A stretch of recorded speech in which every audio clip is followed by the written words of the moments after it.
Organisation. ठीक है ना, तो हम नया चैप्टर शुरू करने जा रहे हैं। ठीक है, that is structural organisation.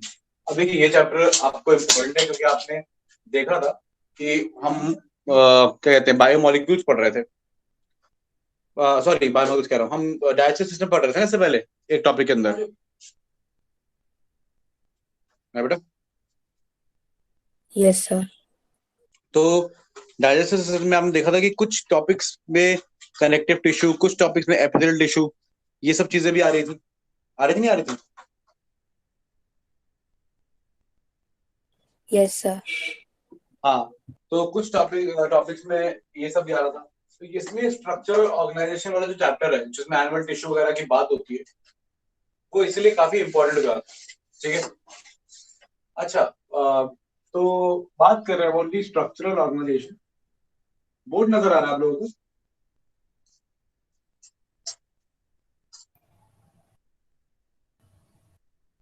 Yes sir.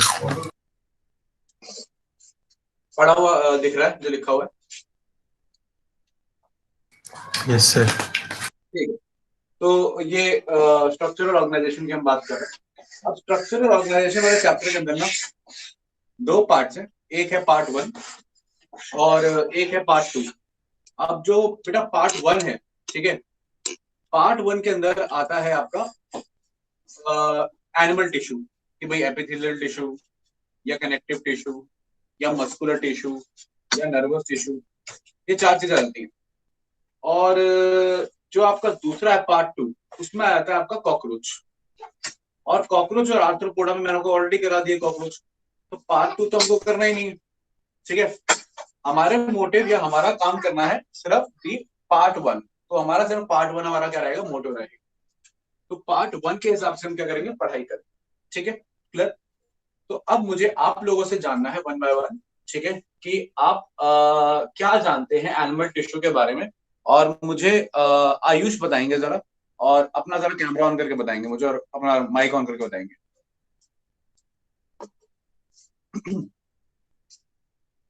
Ayush Kumar, आवाज आ रही है? यस सर, कर रहा हूँ। हाँ जी।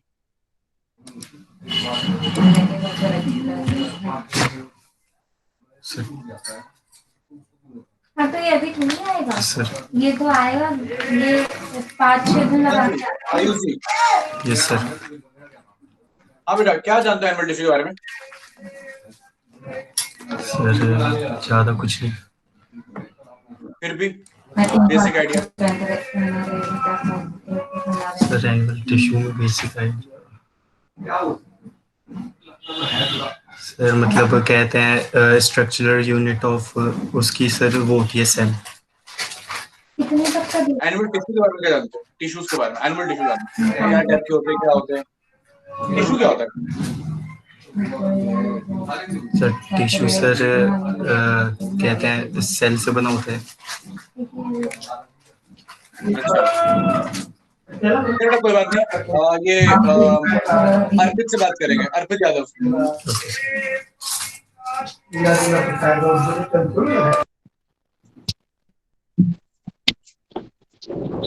Yes sir.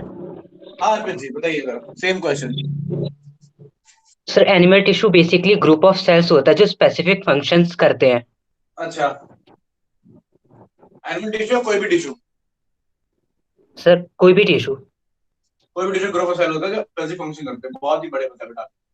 अच्छा, और एनिमल में कितने टाइप के टिश्यू मिल जाते हैं?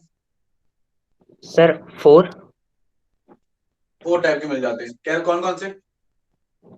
सर एपिथेलियल और सर अभी पढ़ा नहीं। टिश्यू टिश्यू की प्रॉपर्टी बता दो, मैं जो पहले से जानता हूँ उसकी पूछ रहा हूँ, पढ़ने की बात भी नहीं कर रहा। मैं ये नहीं कह रहा कि आपको चैप्टर पढ़ना था, मैं ये कह रहा हूँ पहले से जो आपने पढ़ा है उसके आइडिया पूछ रहा हूँ। हाँ, तो मुझे एक सवाल का जवाब दो, बड़ा छोटा सा, कि टिश्यू किसको कहते हैं? What is tissue?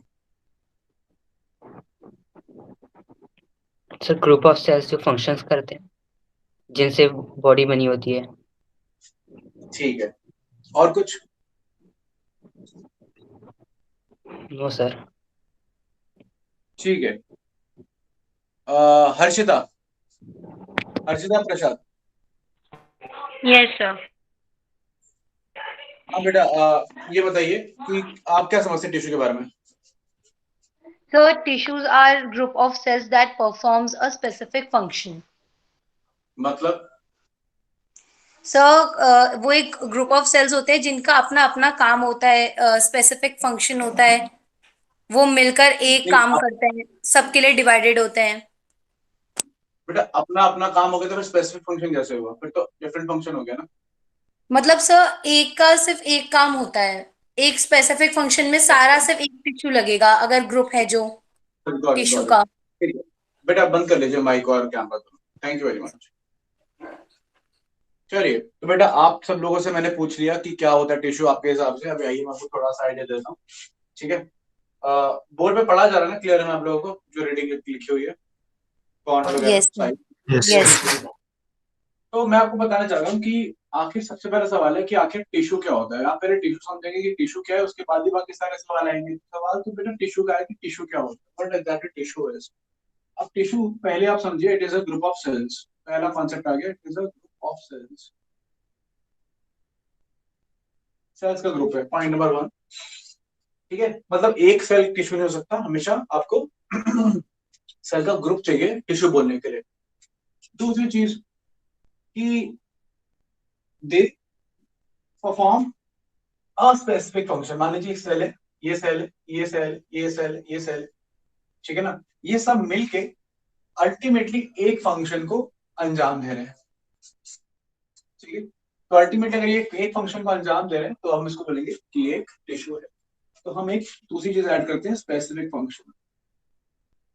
और लगभग लगभग एक टिश्यू के जो सेल्स होते हैं, ठीक है, वो मोर और लेस सिमिलर शेप के होते हैं। ये बात वेरी भी कर सकती है और सेम भी हो सकती है। फॉर एग्जांपल आपकी स्किन है, अगर आपकी स्किन पे यहाँ पे सेल्स हैं, तो ये नहीं कि यहाँ का सेल अलग और यहाँ का सेल अलग होगा। जो यहाँ का सेल होगा उसके बगल साथ वाला भी सेल वैसे ही होगा, उसके साथ वाला भी वैसे ही होगा, और सिमिलर सेल्स। तो अगर मैं एक स्पेसिफिक टिश्यू की बात कर रहा हूँ, मैं मान लीजिए हार्ट के मसल्स की बात कर रहा हूँ, हार्ट के मसल्स की, तो हार्ट के मसल्स में जितने मसल्स होंगे वो सारे एक जैसे होंगे, यानी कि एक मसल अलग है, दूसरा कुछ और है, तीसरा कुछ और है। तो ऑल आर एक kind of similar in structure. तो there is some similarity in structure. अच्छा, ये पॉइंट वेरिएबल भी है, वर्ड है सिमिलर इन स्ट्रक्चर। तो क्योंकि सिमिलर इन स्ट्रक्चर है, तो क्योंकि क्या है, सिमिलर इन स्ट्रक्चर है, स्ट्रक्चर इनका सिमिलर है, सेम नहीं बोला, सिमिलर बोला। याद रखना, कोई भी सेल एग्जैक्टली सेम नहीं होता है। तो similar in structure, point number, ये भी पॉइंट हो जाएगा। अच्छा, इसका एक्सेप्शन भी है, जैसे कि फॉर एग्जाम्पल ब्लड की बात करते हैं, ब्लड में आरबीसी है, डब्ल्यूबीसी है, प्लेटलेट्स है, अलग अलग तरीके के सेल्स हैं और सारे के सारे स्ट्रक्चर के अंदर अलग अलग है। वो सारे स्ट्रक्चर में सेम नहीं है, they all are different in structure. RBC अलग, डब्ल्यूबीसी अलग।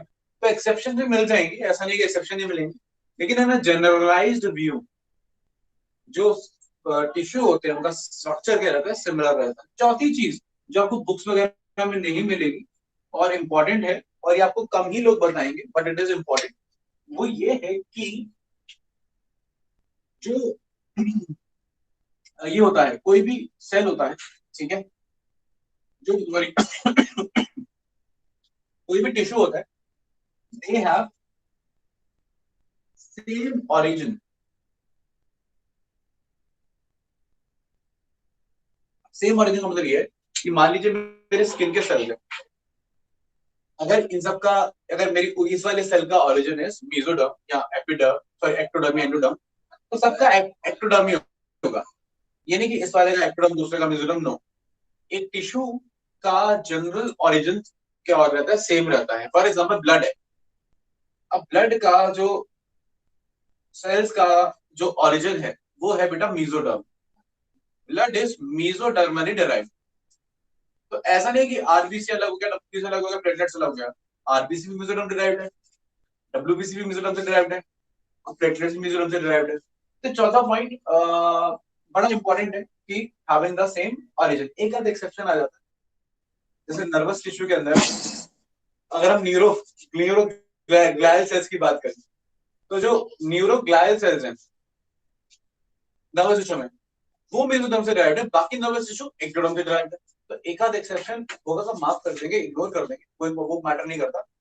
तो बेसिकली ये 4 पॉइंट्स है, बेसिकली ये 4 पॉइंट्स है कि group of cells, specific function, similar in structure and same origin.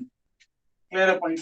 तो आज के बाद कोई भी आपसे बोले बेटा टिश्यू क्या है, तो आप उसको ये बता देंगे कि ये जो ये 4 चीजों को फॉलो करेगा वो टिश्यू। ठीक है? अच्छा, अब अगला आता है कि भाई ये तो हो गया टिश्यू की बात, ये तो प्लांट में भी होगा, एनिमल में भी होगा, फंजाई में भी होगा, जो भी organism tissue level of organization का है या उससे ऊपर है ऑर्गन ऑर्गन सिस्टम, उन सब में ये चीज तो रहेगी रहेगी, राइट? अब सवाल आता है एनिमल टिश्यू का कि भाई एनिमल टिश्यू क्या है।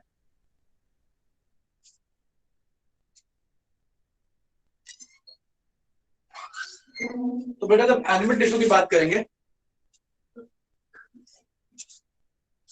तो जब एनिमल टिश्यू की बात करेंगे तो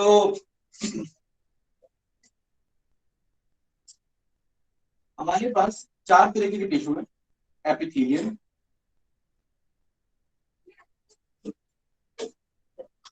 कनेक्टिव,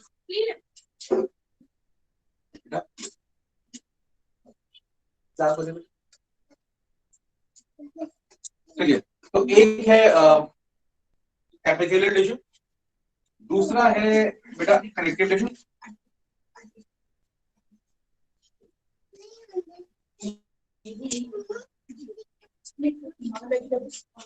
तो एक एपिथेलियल, दूसरा कनेक्टिव, तीसरा मस्कुलर और चौथा आपका हो जाएगा सिंपल सा नर्वस।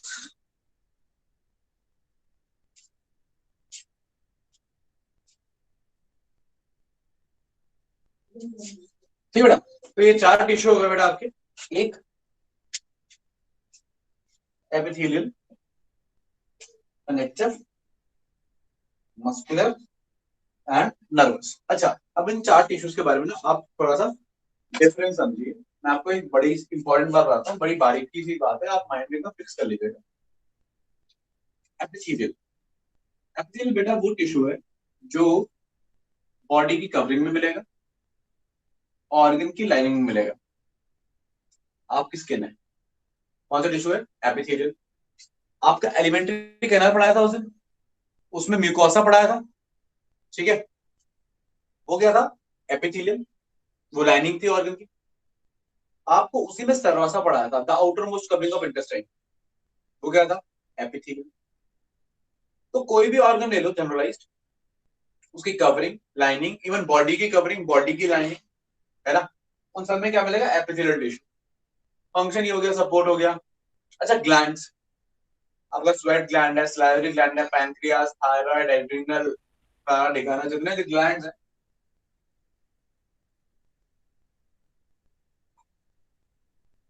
वो सब रहेगा दी एपिथेलियल टिश्यू। क्या? तो सपोर्ट, सेक्रीशन, ये सब इसका क्या रहेगा? फंक्शन रहेगा।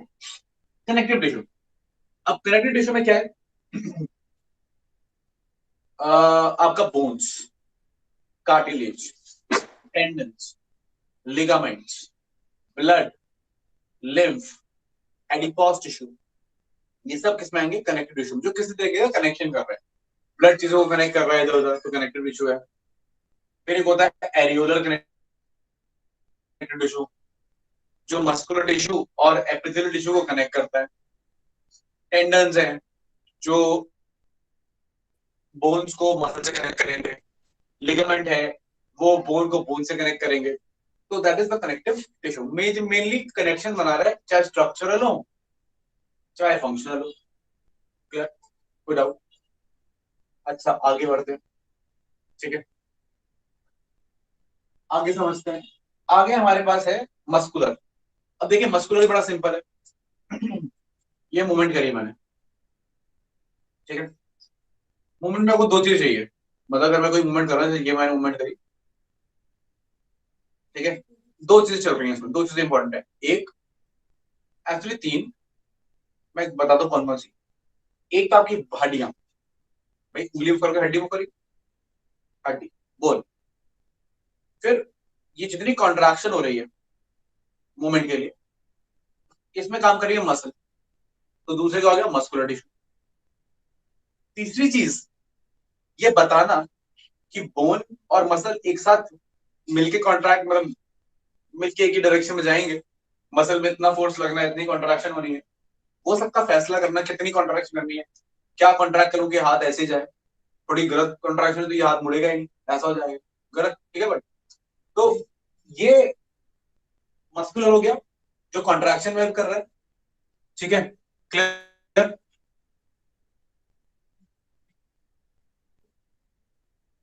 ओके, तो ये मस्कुलर हो गया जो कॉन्ट्रैक्शन में हेल्प कर रहा है, और दूसरा क्या है, नर्वस हो गया जो कंट्रोल कर रहा है। तो आप ये भी देख सकते हो कि टिश्यूज मिलके काम करते हैं, ऐसे नहीं कि एक कोई बॉडी में हर चीज इंडिविजुअल दूसरे पर डिपेंडेंट रहता है। तो ये हो गया मस्कुलर, और जो कंट्रोल करने वाला है वो हो गया आपका नर्वस टिश्यू। Clear point.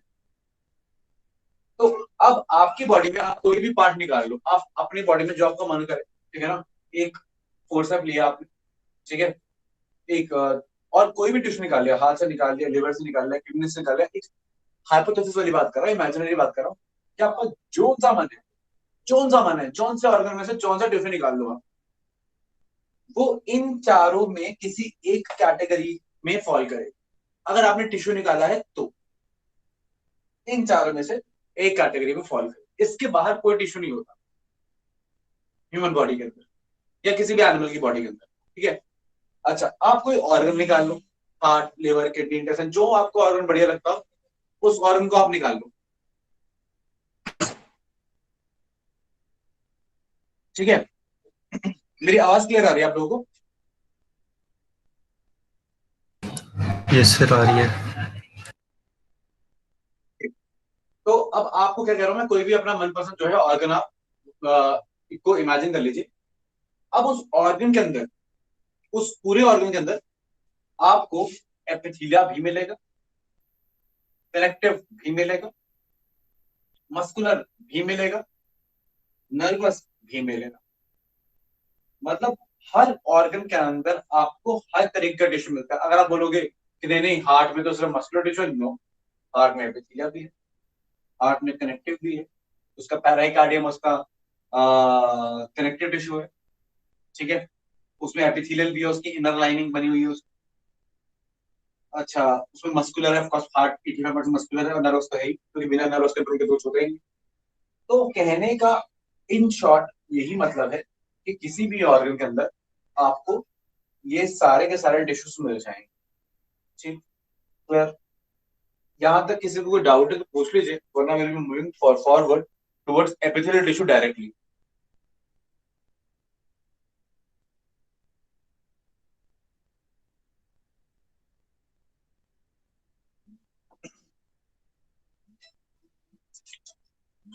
चलिए, तो अगर आपको कोई डाउट नहीं है तो लेट्स मूव फॉरवर्ड। अगला टॉपिक हमारे पास जो है वो बहुत ही बेसिक सा है।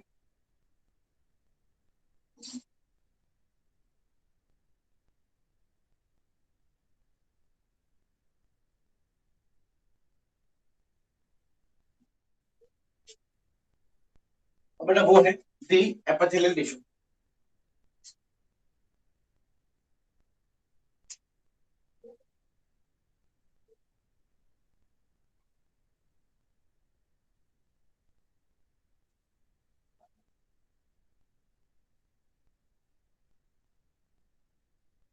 ओके, आइए मैं आपको एपिथेलियल टिश्यू के बारे में बेसिक बताता हूँ। कि मान लेते हैं एपिथेलियल टिश्यू है कोई,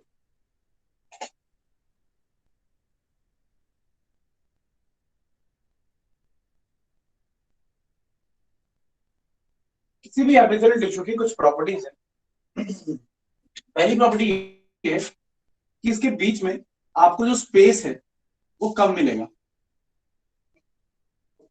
एपिथेलियल टिश्यू कंपैक्टली पैक होता है, क्लोजली पैक होता है, सुकुड़ सुकुड़ के रहता है, ज्यादा स्पेस की जगह नहीं होती, ठीक है ना। जैसे आप मान लो कि जैसे राजीव चौक मेट्रो स्टेशन पे मेट्रो आ रही है, उसमें लोग जैसे चिपक चिपक के खड़े, आजकल नहीं, अब तो कोरोना है, सोशल डिस्टेंसिंग है, लेकिन वैसे बात करो जब कोरोना नहीं था उस टाइम पे, तो ऐसे ही बीच में स्पेस बहुत कम है। तो ये याद रखना कि it has little intra cellular matrix. अब मैट्रिक्स, इंट्रासेलुलर स्पेस, वो एक ही बात है। ठीक है, तो मतलब आप शॉर्ट में बोल सकते हो कि they are compactly packed।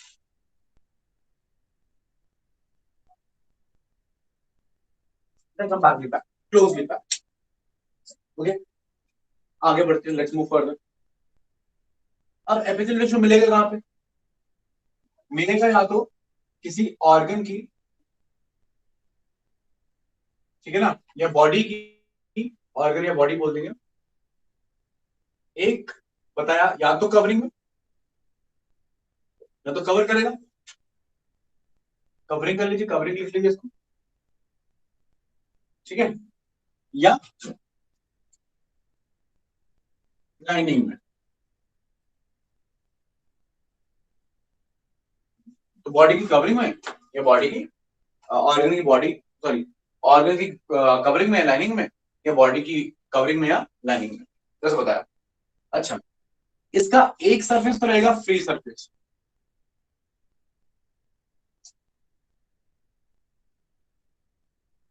Free surface मतलब जैसे कि मान लो आपकी स्किन है,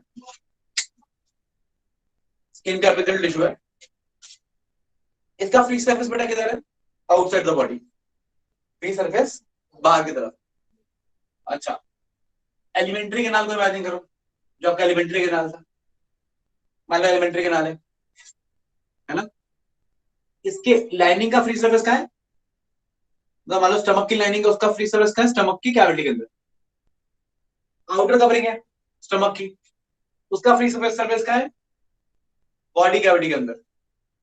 तो एक फ्री सरफेस रहता है, तो या तो बॉडी के बाहर हो सकता है,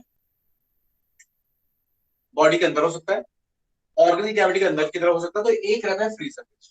ये इंपॉर्टेंट है किसी भी एप्लीकेशन में। अच्छा, एक होगा फ्री सरफेस, और नीचे की तरफ आप देखोगे कुछ फाइबर्स हैं, या पहले तो आप ये समझिए कुछ फाइबर्स हैं। एक मिनट, इसको ऐसे बनाइए। पहले तो कुछ अदर स्ट्रक्चर्स, केमिकल्स, ये केमिकल्स हो गए कुछ बाइंडिंग स्ट्रक्चर्स, बाइंडिंग स्ट्रक्चर्स,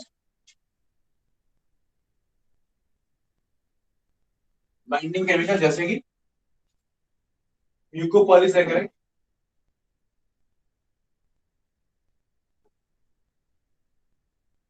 जिससे म्यूकस बनता है, ठीक है ना, और ग्लाइकोप्रोटीन्स।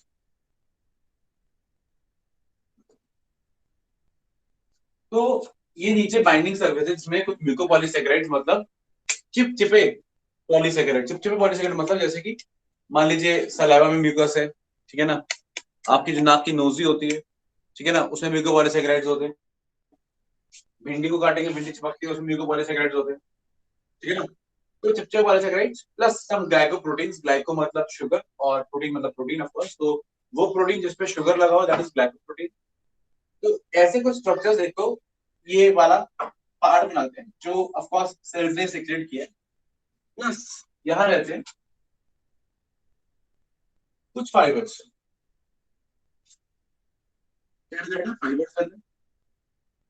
फाइबर्स और बाइंडिंग स्ट्रक्चर का क्या है फंक्शन? सपोर्ट देना और इसको अंडरलाइनिंग टिश्यू के साथ जोड़ना। अब अंडरलाइनिंग टिश्यू क्या होता है? अंडरलाइनिंग टिश्यू मतलब जो टिश्यू इसके नीचे की तरफ है, और इसके नीचे की तरफ कौन सा टिश्यू रहता है? इसके नीचे की तरफ ना मेनली रहती है ब्लड वेसल्स। ब्लड कैपिलरीज है, ब्लड कैपिलरी है, ठीक है ना, वो नीचे रहेगी विद सम डब्ल्यूबीसीज वगैरह। इसको हम एरियोलर टिश्यू बोलते हैं, हम पढ़ेंगे थोड़ी देर में। मतलब यहाँ पे नीचे की तरफ रहेगा areolar tissue, areolar connective tissue, ठीक है। और ये हो गया आपका एपिथीलिया। ये आपका क्या हो गया बेटा? एपिथीलिया हो गया। और इन दोनों को जोड़ता हुआ ये जो बीच में स्ट्रक्चर है, ये जो मैं अभी बता रहा था, ये सारी चीजें जो इसकी प्रॉपर्टी है, ये वाले स्ट्रक्चर को हम, ये पूरे के पूरे हिस्से को, इसको हम बोलते हैं दी बेसमेंट मेम्ब्रेन। तो ये नाम इंपॉर्टेंट है। ये सारा का सारा जो बताया मैंने आपको, ये सारा, दिस एंटायर, दिस क्या क्या आ रहा है? म्यूकोपॉलीसेकेराइड्स, ग्लाइकोप्रोटीन्स और ये फाइबर्स, ये सब मिला के बेटा क्या है? दी बेसमेंट मेम्ब्रेन।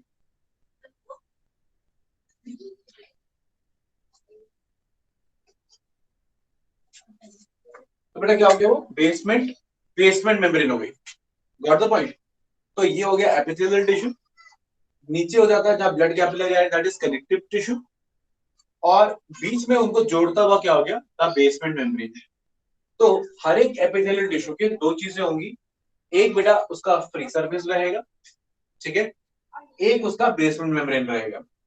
तो एक फ्री सरफेस, एक बेसमेंट मेम्ब्रेन, ये हर एपिथेलियल टिश्यू का क्या है? इंपॉर्टेंट। प्रॉपर्टी में लिटिल इंटरसेलुलर मैट्रिक्स रहेगा, ठीक है।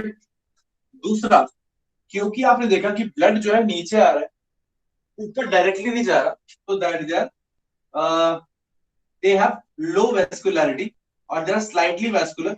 आप सिंपली बोल सकते हैं they are low in vascularity. आप बोलेंगे पुअरली वैस्कुलर।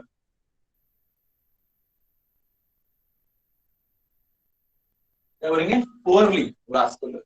पुअरली वैस्कुलर एक बेटर टर्म है, ठीक है, क्लियर। तो ये आपके एपिथेलियल टिश्यू का क्या हो गया?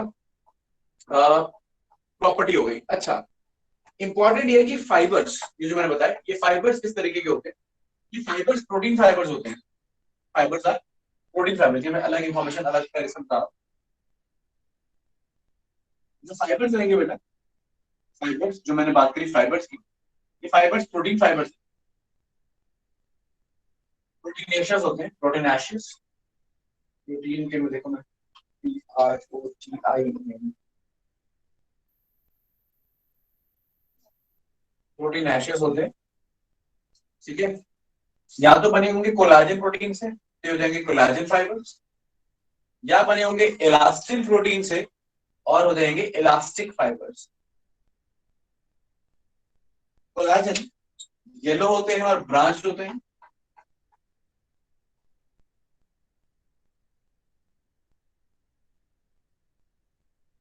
और elastic, I am so sorry, मैंने आपको रिवर्स बताया। ये इलास्टिक वाले येलो एंड ब्रांच होते हैं,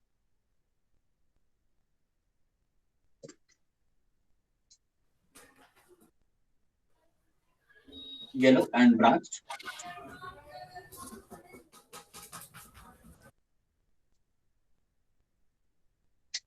ठीक है।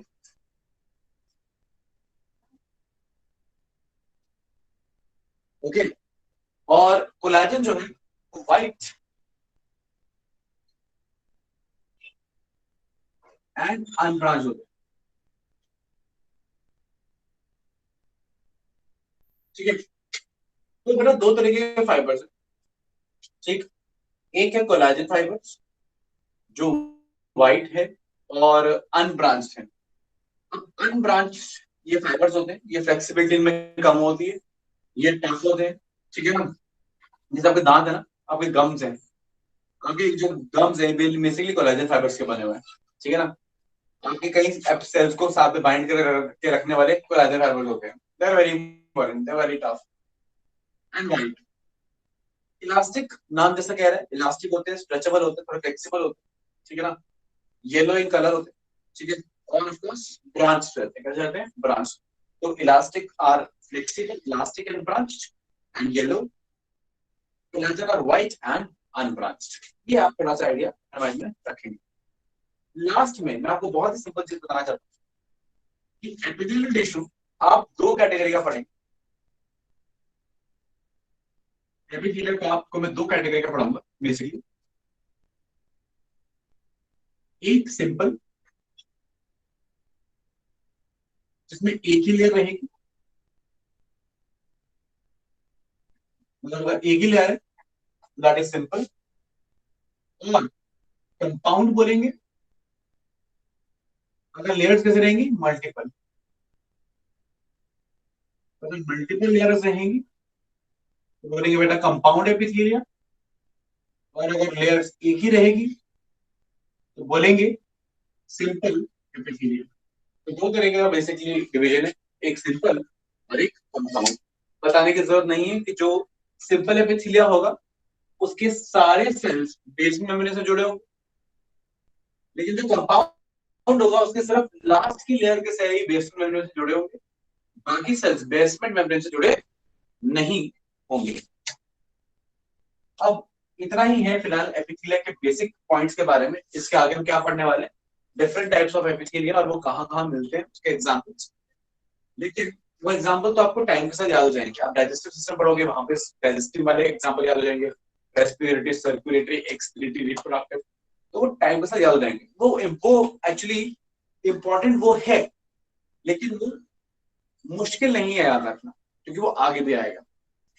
ये चीज आगे नहीं बताई जाएगी, तो ये चीज आप फाइनल समझिए, इसको एक बार देख लीजिए, कोई डाउट है पूछ लीजिए, else we'll move further। मैं इसको मिटा के हम आगे बात करेंगे। तो मैं 1 मिनट दे रहा हूँ सोचने के लिए, पूछने के लिए, then we'll be moving towards the types of epithelia।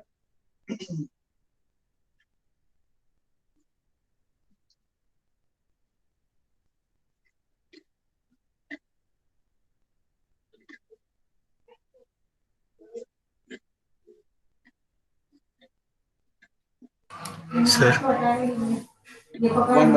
Ayush, sir poorly vascular के बारे में बता दो सर एक बार फिर से। बेटा ये बता, ये जाइलम के टाइप्स क्या होते हैं? जाइलम पढ़ा है? No sir. जाइलम फ्लोएम सुना है? यस सर सुना है। क्या होता है जाइलम फ्लोएम? Sir fibre. क्या बोलते हैं इसको, जाइलम फ्लोएम को? वास्कुलर बंडल बोलते हैं। Yes sir vascular bundle. Vascularity से क्या समझते हो?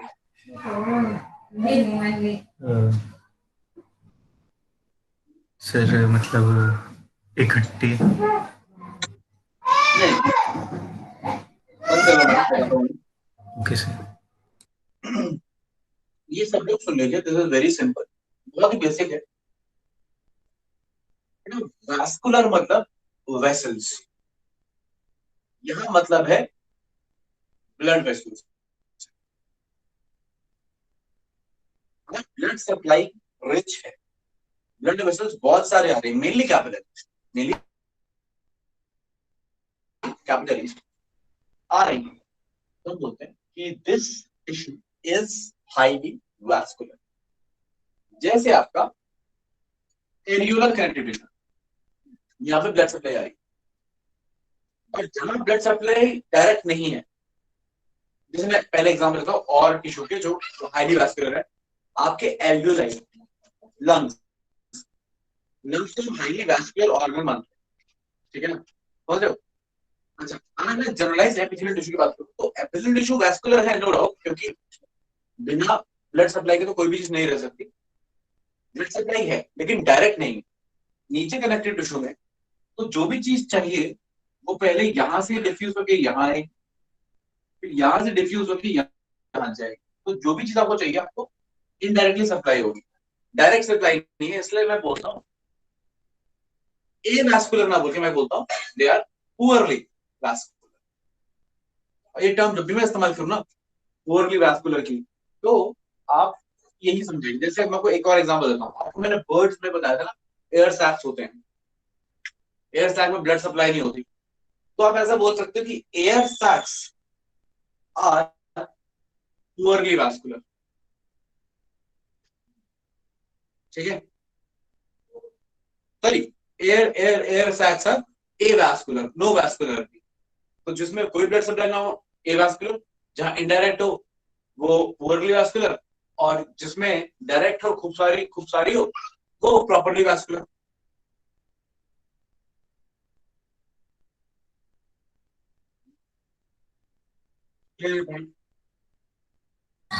Yes sir. Okay, any other doubt किसी को? सर अगर जो ये कंपाउंड होते हैं इनकी सारी लेयर्स बेसमेंट से नहीं होती तो फिर इनके लेयर के बीच में कौन सी चीज की बाइंडिंग होती है, किस चीज से बाइंड होती है? नहीं नहीं नहीं नहीं, देखो ये जो आप समझ रहे हो, मैं आपको बताता हूँ। देखो जैसे एक जनरलाइज आप एक वॉल इमेजिन करो आपके घर की, तो वॉल की जो ईंटें आप इमेजिन कर लो, ये सेल्स हो गए, ठीक है ना। और बीच में जो सीमेंट लगा है ना बेटा, वो आपका ये है जो मैट्रिक्स है। तो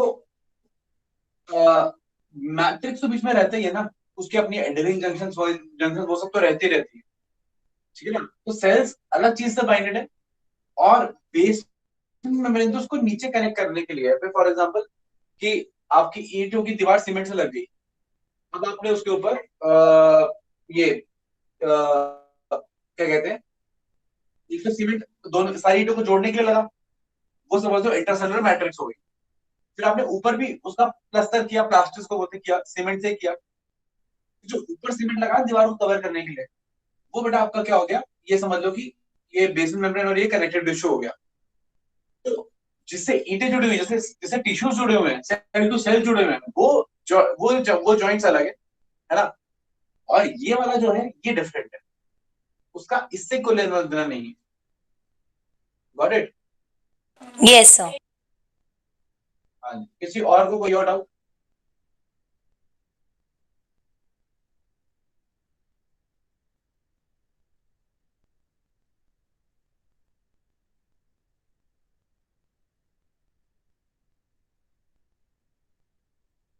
Anybody having any other doubt?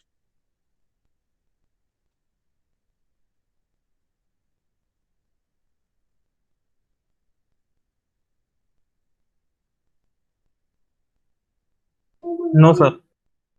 Okay, चलिए फिर आगे बात करते हैं।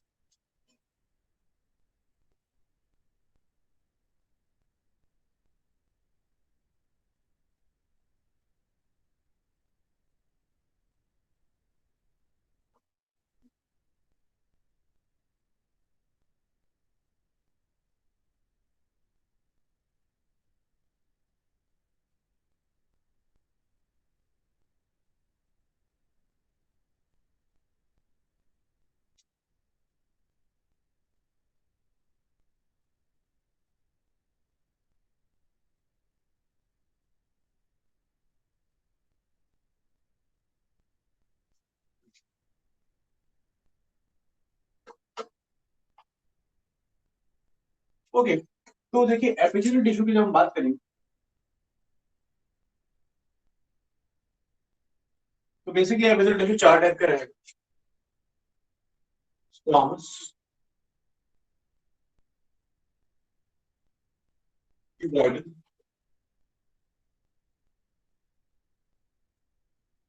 कोलुमिनार, pseudo stratified.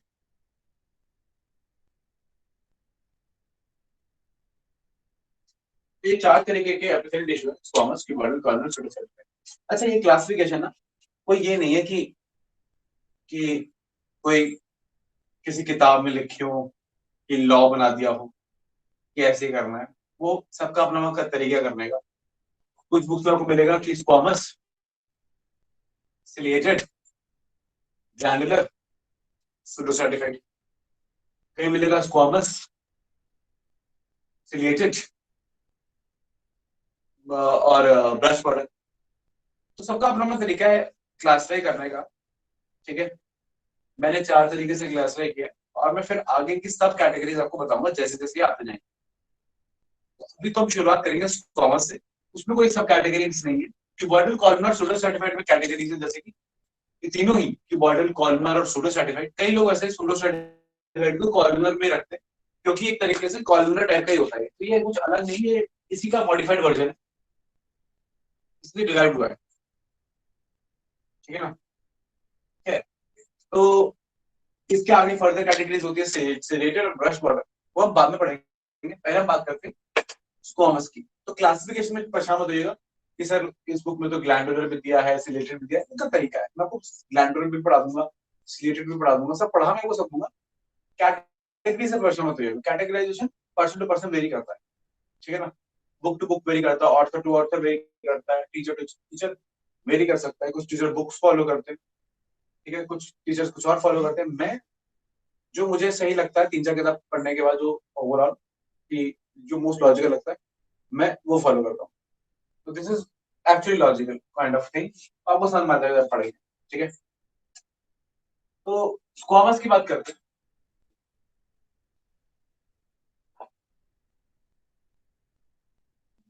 Squamous connective tissue, sorry squamous epithelial tissue सबसे थिनेस्ट एपिथेलियल टिश्यू है, थिनेस्ट। अब एपिथेलियल टिश्यू में दो चीजें आपको इंपॉर्टेंट याद रखनी, एक सोर्स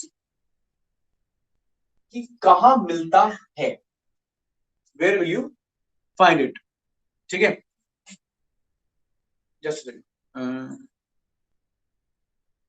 ओके, तो एक इंपॉर्टेंट चीज है कि कहां मिलता है, ठीक है। दूसरी इंपॉर्टेंट चीज है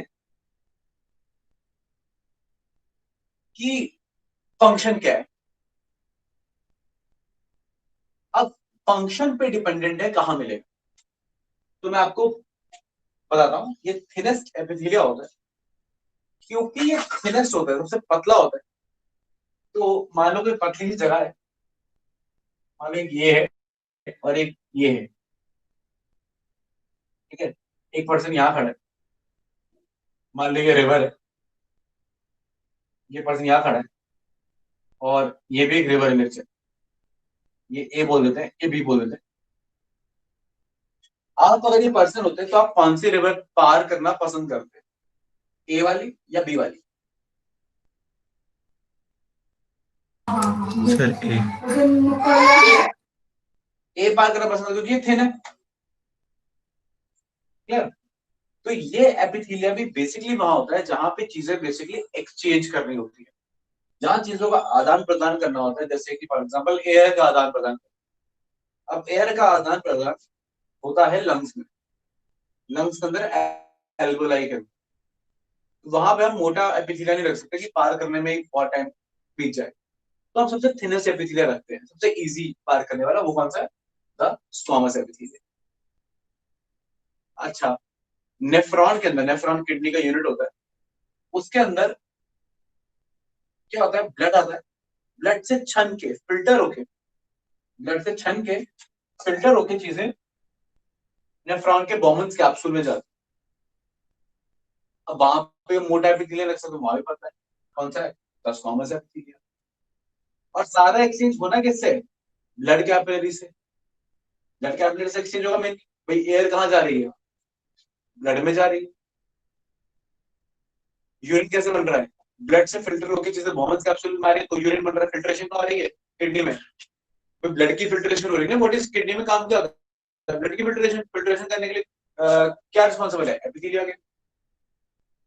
तो ब्लड की कैपिलरी में भी क्या मिलेगा? यही एपिथेलिया मिलेगा था, स्क्वामस एपिथेलिया। मैं कल इसका स्ट्रक्चर बताता हूँ, तो आपको बता रहा हूँ कि कहाँ कहाँ मिलेगा। तो इसका सोर्स आप लोकेशन जान लीजिए, अगर मैं लोकेशन यहाँ लिख दूँ, इसके 3 मेजर लोकेशन। एक है, अच्छा आपको परेशान होने की जरूरत नहीं है, देखिए एल्वेओलाई आपके रेस्पिरेटरी में आएगा, ब्लड कैपिलरी आपके कनेक्ट उसमें सर्कुलेटरी चैप्टर में आएगा, और बोमन्स कैप्सूल आपके एक्सक्रीटरी में आएगा। इसलिए मैंने बोला कि स्ट्रक्चरल ऑर्गेनाइजेशन थोड़ा सा जुड़ा हुआ है आपके फिजियोलॉजी से। बल्कि मैं आपको सही बताऊं, सच्चाई ये है कि फिजियोलॉजी जुड़ी हुई है स्ट्रक्चरल ऑर्गेनाइजेशन से। आपको स्ट्रक्चरल ऑर्गेनाइजेशन में करने की जरूरत नहीं पड़ती। जैसे आपको डाइजेस्टिव सिस्टम पढ़ा रहा था ना, आप डाइजेस्टिव सिस्टम जैसे मैंने पढ़ा था वैसे पढ़ लेते, ठीक है, रेस्पिरेटरी सब पढ़ लेते। सब पढ़ने के बाद जब आप आते ना स्ट्रक्चरल ऑर्गेनाइजेशन के ऊपर, अब वो सारी चीजें क्लियर हो जाती। क्यों?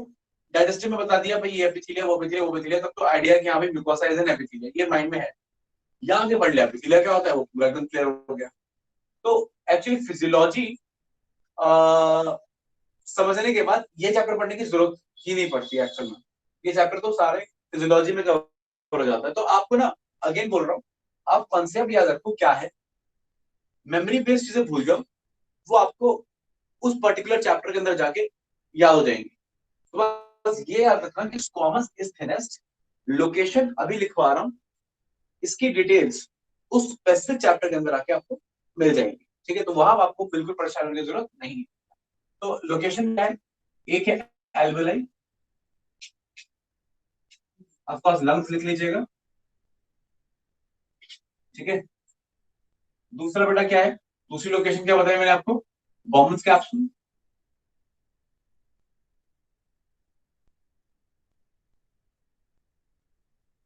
ये इसके क्या है, नेफ्रॉन यानी किडनी। और तीसरी लोकेशन मैंने आपको क्या बताई, बेटा तीसरी लोकेशन मैंने आपको बताई दी endothelia. Endothelia is the epithelium of blood capillary. Endothelia मतलब एपिथीलियम ब्लड कैपिलरी को एंडोथीलिया बोलते हैं, अंदर की तरफ होता है।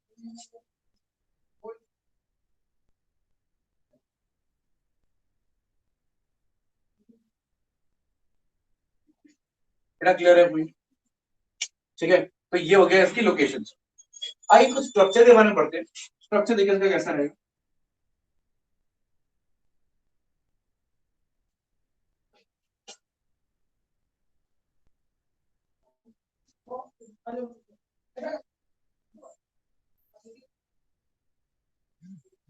अभी ये कैसा रहता है, ये रहता है शेप में थोड़ा हेक्सागोनल शेप का।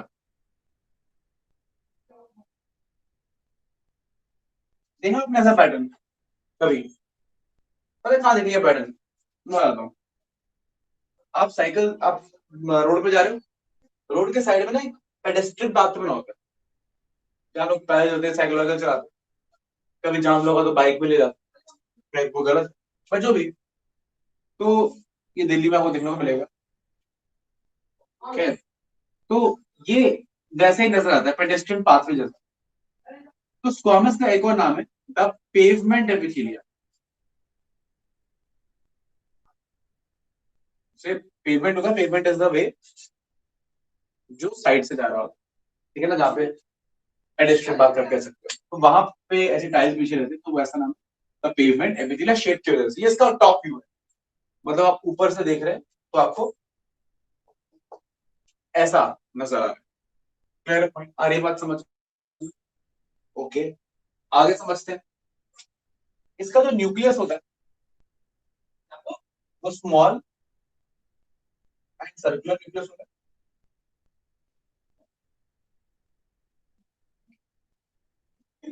ठीक है, आ रही बात समझ में?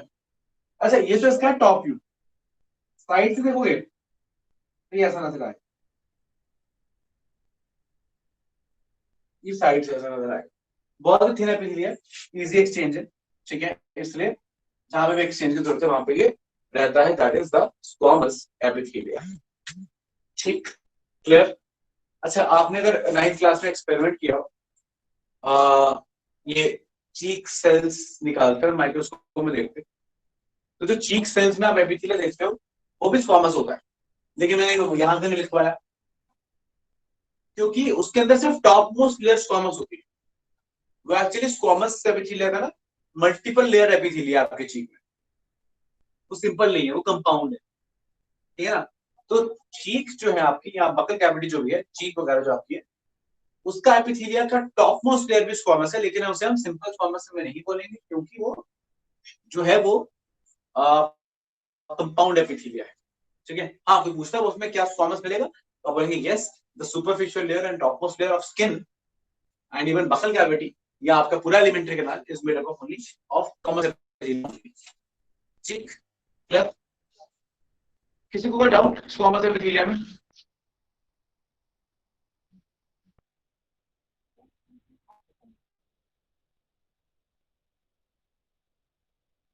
मैं आपको 1 मिनट दे रहा हूँ। ठीक है, आप देख लीजिए, कोई डाउट हो तो मुझसे पूछ लीजिएगा। ठीक है,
क्या स्क्रीन ब्लर आ रही है बेटा?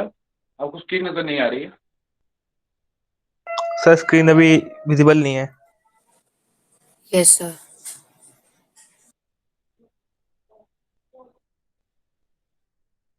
बेटा क्या आपको स्क्रीन नजर नहीं आ रही? क्या वो ब्लर नजर आ रही है?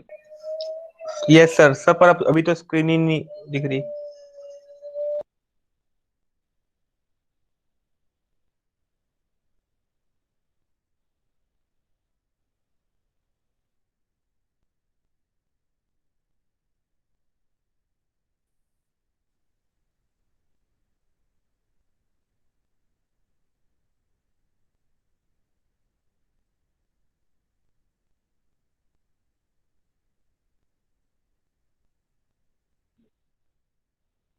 बेटा किसी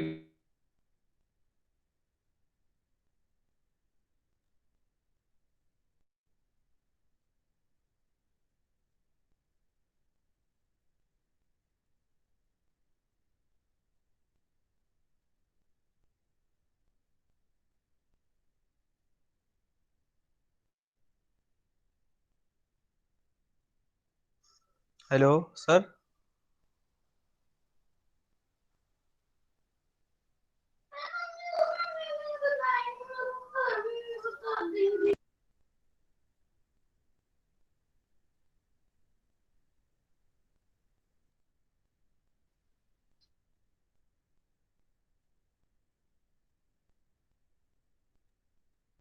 स्क्रीन सर स्क्रीन विजिबल नहीं है।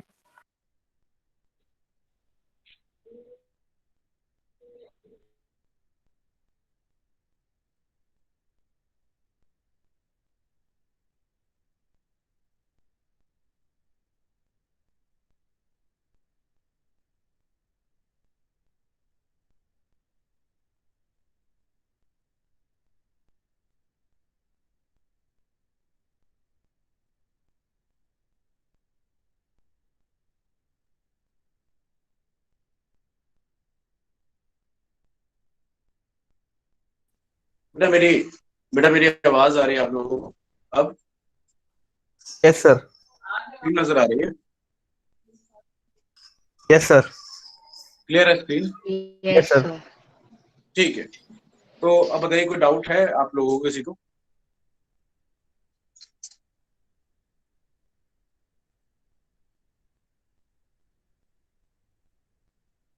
Anybody having any doubt? ये एंडोथीलिया क्या होता है? बेटा ब्लड कैपिलरी का जो एपिथेलिया होता है ना, वो अंदर की तरफ होता है। तो क्योंकि वो अंदर की तरफ होता है ना, तो हम उसे एंडोथीलिया बोलते थे। Okay sir. ठीक है।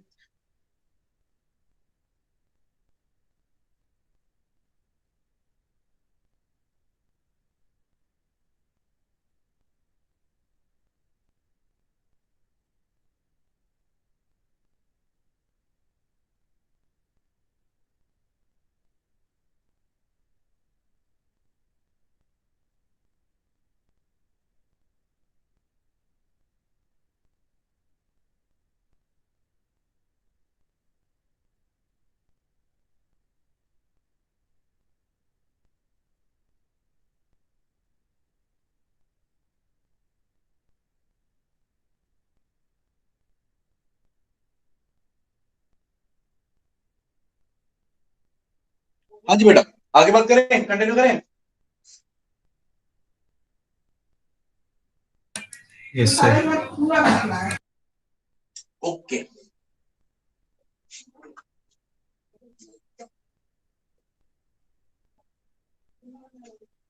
तो बेटा ये तो हो गया आपको स्क्वामस एपिथेलिया के बारे में। अब बात करते हैं क्यूबॉइडल एंड कॉलमनार एपिथेलिया के बारे में, और दोनों की बात साथ साथ नहीं करेंगे, ध्यान सुनिएगा।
सर हाँ जी बेटा। सर अभी आपने बताया था कि इसकी जो 4 डिवीजन है वो अलग अलग है, मतलब बुक में अलग अलग दे रखी हैं किसी बुक में। तो सर एनसीईआरटी के अकॉर्डिंग यही वाली है कि अलग है? बेटा एनसीईआरटी में डिवीजन नहीं दे रखी। अच्छा। और सर नीट एनसीईआरटी में में भी? अलग अलग टाइप की कोई डिवीजन नहीं दी है, ऐसा टेबल ओके। आपको एनसीईआरटी में नहीं मिलेगा। Okay sir. और सर नीट में भी यही होगा? मेरा नीट में ना क्वेश्चन ऐसे नहीं आता इसकी 2 डिवीजन बताओ, ठीक है, वो क्वेश्चन नहीं आता। क्वेश्चन सिंपल आता है कि for example chelated brush water epithelia कहाँ मिलेगा, 4 ऑप्शन, या कोई भी तो statement of is true about the epithelia या अबाउट द कनेक्टिव, इस तरह के क्वेश्चन आते हैं कॉन्सेप्ट। ये नहीं डिवीजन, तो ये आपको बताने के लिए ना मेरे को, yes sir. What the point. Yes sir.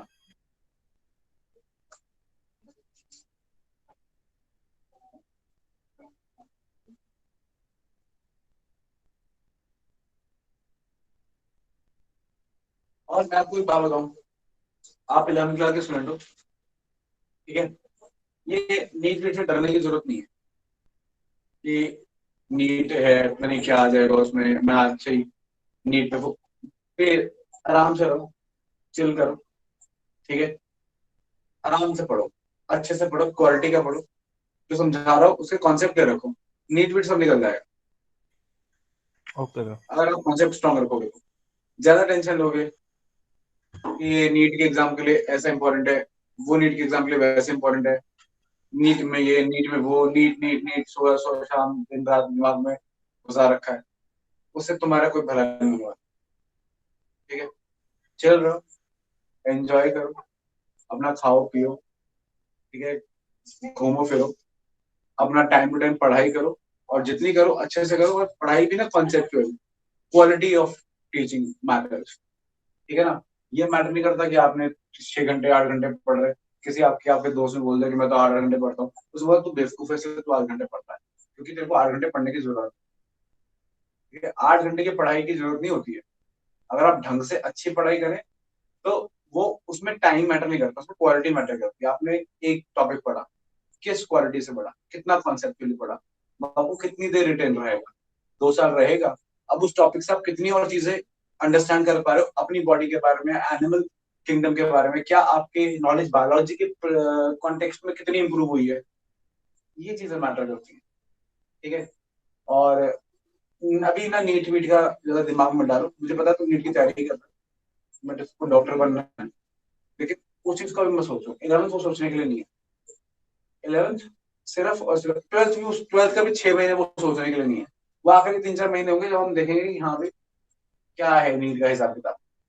ठीक है, ये पता है, सिर्फ और सिर्फ, सिर्फ और सिर्फ बड़े बड़े कोचिंग सेंटर्स हैं, इनका बेकार का बहुत बड़ा हवा बनाया हुआ है। ठीक है, नीट के नाम पे थोड़ा, जब तक स्टूडेंट डरेंगे नहीं, तब तक पढ़ेंगे नहीं, तब तक फीस नहीं देंगे, सब ये लॉजिक वहीं से आ रहा है। तो नीट नीट कोई बहुत खतरनाक चीज नहीं होती है, उठा के देख लो पुराना पेपर, मैं बता रहा हूँ, मुझसे 11th पढ़ना, ठीक है, पुराना पेपर जो आया है 5 साल के देख लेना, 5 से 7 साल के, जब 7 7 साल, उससे पहले तो बहुत टफ आता था, अभी 5-7 साल के देख लेना, और उसमें से एक भी क्वेश्चन ऐसा आ जाए जो तुमको लगे कि यार ये तो मैंने पढ़ा ही नहीं है, ये तो मेरा कॉन्सेप्चुअली नहीं है, ये तो मैंने समझा ही नहीं क्लास में, यार ये बहुत टफ है। ठीक है, तो फिर तुमको लगेगा कि बहुत ही सिंपल है, बिल्कुल टफ नहीं है। सिर्फ और सिर्फ स्टूडेंट के दिमाग में एक खामखा का प्रेशर, खामखा का हवा, खामखा की टेंशन जनरेट की हुई है, कुछ नहीं है। इट इज, नीट निकालना बहुत आसान चीज है, बहुत आसान चीज है, जिसका सिंपल सा मंत्र ये है कि नीट निकालने के बारे में भूल जाओ। ठीक है, अपना बस मेन फोकस रखो अंडरस्टैंडिंग, पढ़ाई में, बायोलॉजी को समझो, फिजिक्स समझो, केमिस्ट्री समझो, तुमको इतना मजा आएगा ना, फिजिक्स केमिस्ट्री बायोलॉजी तुम असली में समझने लगोगे, तुम नीट वीट सब भूल जाओगे, तुम बस सब्जेक्ट सीखना चाहोगे, यार मैं फिजिक्स सीखूं, मैं केमिस्ट्री सीखूं, मैं बायोलॉजी सीखूं, मुझे और जानूं और समझूं। वो जब आने लगेगा ना इंटरेस्ट, मजा आने लगेगा जब ये सब समझने में, फिर तुम नीट क्या, तुम पता नहीं क्या क्या सिलेबस कवर कर जाओगे, मतलब कि तुम पढ़ाने लगोगे नीट के लेवल का। तो इंटरेस्ट की बात होती है, तो अपना सारा एनर्जी ना, और इंटरेस्ट कब आएगा जब चीजें समझ में आएंगी, तो अपना सारा का सारा फोकस नीट पे बड़ा क्रॉस मारो, ऐसे नीट लिखो, ऐसे लिखो नीट। ठीक है, this might be the thing, आपका कोई कोच कोई नहीं बोलेगा आपको, क्योंकि उन सबको आपको डराना है। मैं आपको एकदम सही बात बताऊंगा, सच्चाई, ये लिखो एम्स, ठीक है, और ऐसे लो एक पेन और ऐसे क्रॉस मारो। ठीक है, बस, अब सारी टेंशन खत्म हो गई, हमारा फोकस इस पे नहीं है। अब हमारा फोकस सिर्फ और सिर्फ सब्जेक्ट की अंडरस्टैंडिंग में, कॉन्सेप्ट में, उसमें इंटरेस्ट डेवलप करना है। और फिर ये बहुत छोटी चीजें है, ये तो आप यूं निकालोगे यूं।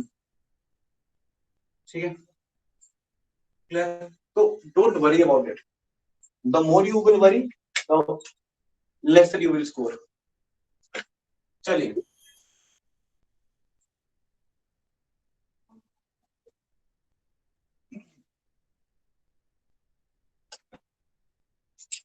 तो सिलेटेड होता है, ठीक है, ब्रश बॉर्डर होता है। ठीक है, मैं आपको डिफरेंस बताऊंगा, मैं आपको कोई डायग्राम बना दूं, I teach you everything.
Okay, now pay attention, ध्यान दीजिएगा, समझिएगा सर। अब ये एक है क्यूबॉइडल एपिथेलियम, ठीक है, और ये हो गया क्यूबॉइडल, ये है क्यूबॉइडल, नहीं नजर आ रहा है, नहीं, कोई बात नहीं, मैं समझ। ये है क्यूबॉइडल और ये वाला है कॉलमनार, ठीक है। दोनों में फर्क क्या है आप देखो, दोनों को मैंने डायग्राम साथ साथ बना दी, पैरेलल बना दी। क्यूबॉइडल उसमें क्यूब लाइक सेल्स है, आइस क्यूब्स होते हैं ना, बर्फ की ट्रे में जमाते हैं क्यूब्स, है ना। क्यूब पता है आपको, स्क्वायर के आप यू नो 6 फेस वाला स्ट्रक्चर बना दो तो वो क्यूब होता है, जैसे आपका डाइस होता है लूडो खेलता है वैसा क्यूब होता है। तो वैसे क्यूब लाइक है तो क्यूबॉइडल है, ठीक है। अब वही कॉलम लाइक, अब क्या बात है, हम डाइस से आप याद करो शकुनी मामा को, है ना, जो पासे फेंकते थे, है ना, महाभारत, ठीक है। तो उसमें जो पासे होते हैं लंबे लंबे कॉलम लाइक, ठीक है, या कोई भी box like long structure imagine करो, जैसे ये पेंसिल बॉक्स है ऐसा इमेजिन करो, ठीक है। तो ये कॉलमनर सेल हो गया, कॉलम लाइक, ठीक है। तो ये टॉल कॉलम लाइक हो गए तो कॉलमनर, ये क्यूब लाइक हो गए तो क्यूबॉइडल, ये इनमें फर्क है। दूसरा डिफरेंस अगर आप ध्यान से देखोगे तो आपको साफ नजर आएगा, ठीक है। इसमें जो न्यूक्लियाई है वो छोटा है, जस्ट लाइक स्क्वामस, सर्कुलर और राउंड न्यूक्लियाई, और बीचों बीच है ना, there is a round nucleus, centre में है न्यूक्लियस एंड छोटा है न्यूक्लियस, ये लिख लेना। यहां पे न्यूक्लियस एलोंगेटेड है, लॉन्ग है, तो बड़ा है न्यूक्लियस, और थोड़ा खिंचा हुआ है, इलोंगेटेड है न्यूक्लियस। तो ये स्ट्रक्चरल डिफरेंस हो गया, ठीक है।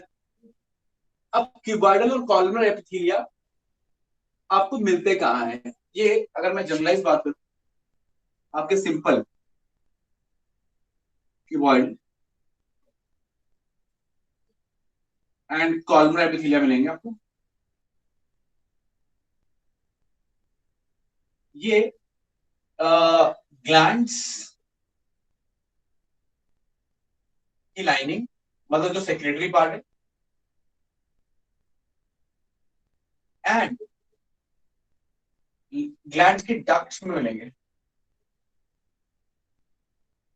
ठीक है। और क्या मिलेंगे, यही मेन एक्चुअली सोर्स है, बाकी कॉलमनर मेनली, ठीक है ना। तो सिंपल क्यूबॉइडल कॉलमनर मिलते हैं आपके ग्लैंड्स की लाइनिंग और आपके डक्ट्स मिलेंगे ऐसे वाले, जिसमें कुछ भी एक्स्ट्रा नहीं है, सिंपल सिंपल ऐसे ही। तो ग्लैंड्स मतलब जो भी सेक्रेटरी आपके पैंक्रियाज, सैलरी ग्लैंड, बेसिकली क्या है, क्यूबॉइडल एपिथेलिया होगा। इवन के जो डक्ट्स होते हैं, salary duct, pancreatic duct, liver की डक्ट, उसमें क्यूबॉइडल और कॉलमनर एपिथेलिया होता है। जब ये एपिथेलिया ग्लैंड बनाएगा, ग्लैंड मतलब जो कुछ सेक्रेट कर रहा हो, जो भी कुछ सेक्रेट करे वो ग्लैंड, भाई टीयर ग्लैंड वो टीयर सीक्रेट करता है, स्वेट ग्लैंड स्वेट सीक्रेट करता है, सेबेशियस ग्लैंड ऑयल सीक्रेट करता है, मेमरी ग्लैंड मिल्क सीक्रेट करता है। तो जो भी कुछ सेक्रेशन करे वो ग्लैंड। और अब सेक्रेशन करने वाला पार्ट कौन सा है बेटा, सेक्रेशन करने वाला पार्ट जो है वो एपिथेलिया ही है। तो सेक्रेशन एपिथेलिया कर रहा है। सेक्रेशन देखिए, अगर मैं आपको जस्ट इमेजिन करो, सेक्रेशन क्या होती है ना, कुछ भी जो चीज रिलीज की जा रही है वो सेक्रेशन है। तो सेक्रेशन करने वाला एपिथेलिया ही होता है। कौन सा होता है, जो लाइनिंग में होता है, वो कौन सा होता है, क्यूबॉइडल या कॉलमनार। अब जब ये क्यूबॉइडल या कॉलमनार सेक्रेशन करने लगता है, तब अभी हम इसे ना एक स्पेशल नाम दे देते हैं, ठीक है ना। जब ये ग्लैंड बनाता है या लाइनिंग करता है ग्लैंड्स की, तो उसको तब तब उस वक्त, हमेशा नहीं, सिर्फ तब हम इसे बोलते हैं ग्लैंडुलर एपिथेलिया।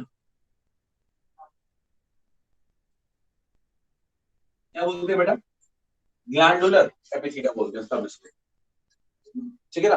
तो कई जगह आपके बुक्स वगैरह में लिखा होगा ग्लैंडुलर एपिथेलिया, अलग से पढ़ा रहे होंगे, तो अलग से पढ़ाने की जरूरत नहीं है।